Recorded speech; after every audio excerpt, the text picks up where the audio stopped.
அஸ்ஸலாமு அலைக்கும் வரஹ்மத்துல்லாஹி வபரகாத்துஹு. ஆதி குல்லதி ஹக்கின் ஹக்கஹு, நீ ஒவ்வொரு பொருளுக்கும் அதனுடைய உரிமையை வழங்கு.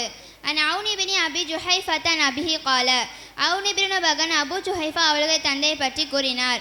ஆஹா நபி ஸல்லல்லாஹு அலைஹி வஸல்லம் பைன சல்மான வ அபி தர்தாயி, சல்மானுக்கும் அபு தர்தாவுக்கும் இடையில். ஃபஸார சல்மானு அபா தர்தாயி, சல்மான் அபு தர்தாவை சந்தித்தார். ஃபரா உம்மு தர்தாய் முத்தபத்திலத்தன் ஃபகால லஹா, அவருடைய தாயை அலங்கோலமான நிலையில் பார்த்தார். பின்னர் கூறினார், மா ஷஅனுகி, உங்களுடைய நிலை என்ன?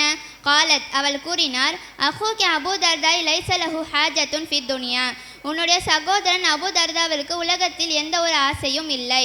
ஃபஜா அபு தர்தா, அபு தர்தா வந்தார். ஃபஸனா லஹு தஆமன், உணவை பரிமாறினார். ஃபகால, அவர் கூறினார், குல் ஃப இன்னி ஸாயிமுன், நீ சாப்பிடு, நிச்சயமாக நான் நோம்பாளியாக இருக்கிறேன். ஃபகால, அவர் கூறினார், மா அனா பிஆக்கிலின் ஹத்தா தாக்குல, நீ சாப்பிடும் வரை நான் சாப்பிட மாட்டேன். ஃபஅகல, எனவே அவர் சாப்பிட்டார்.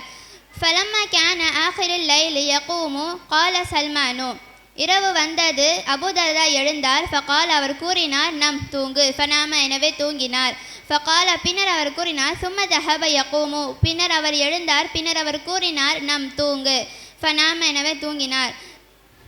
ஃபலம்மா கான ஆஹிருல் லைல், இரவின் கடைசி வந்தது. கால சல்மானு, சல்மான் கூறினார், குமில் அன், தற்பொழுது எழுந்திரி. ஃபஸல்லையா, இருவரும் தொழுதார்கள். ஃபகால லஹு சல்மானு, சல்மான் அவரிடம் கூறினார், இன்னலி ரப்பிக அலைக்க ஹக்கன், நிச்சயமாக உனக்கு உனது இறைவனின் மீது கடமை இருக்கிறது. வலி அஹ்லிக அலைக்க ஹக்கன், உனக்கு உன் குடும்பத்தின் மீது கடமை இருக்கிறது. வலி நஃப்சிக அலைக்க ஹக்கன், உனக்கு உன் மீது கடமை இருக்கிறது. ஃபாதி குல்லதி ஹக்கின் ஹக்கஹு, எனவே நீ ஒவ்வொரு பொருளுக்கும் அதனுடைய உரிமையை வழங்கு. ஃபாத்த நபி ஸல்லல்லாஹு அலைஹி வஸல்லம், நபி ஸல்லல்லாஹு அலைஹி வஸல்லம் அவர்கள் வந்தார்கள். ஃபதகர தாலிக, இதன் நினைவு கூறினார்கள். ஃபகால நபி ஸல்லல்லாஹு அலைஹி வஸல்லம், நபி ஸல்லல்லாஹு அலைஹி வஸல்லம் அவர்கள் கூறினார்கள், சதக சல்மானு, சல்மான் உண்மையை சொன்னார். அஸ்ஸலாமு அலைக்கும் வரஹ்மத்துல்லாஹி வபரகாத்துஹு.